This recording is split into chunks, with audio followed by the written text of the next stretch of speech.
நீங்கள் மோயி ஸ்டாச்சுஸை பற்றி கேள்விப்பட்டிருக்கீங்களா?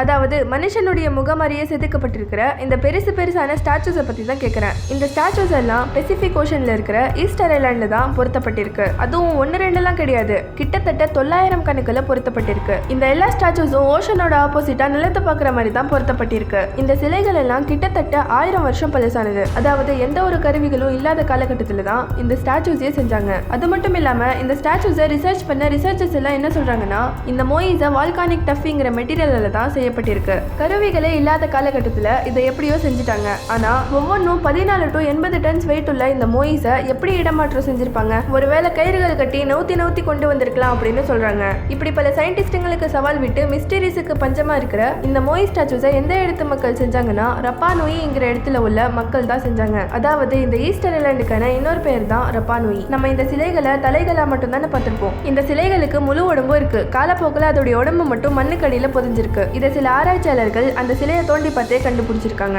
இந்த இன்ஃபர்மேஷன் உங்களுக்கு பிடிச்சிருந்துச்சுன்னா, இன்னுமே இன்ட்ரெஸ்டிங்கான இன்ஃபர்மேஷன்ஸை பார்க்கணும்னா நம்ம புஷ்ராஸ் இன்ஃபோ சேனலுக்கு லைக் பட்டனையும் சப்ஸ்கிரைப் பட்டனையும் தட்டி விட்டுருங்க.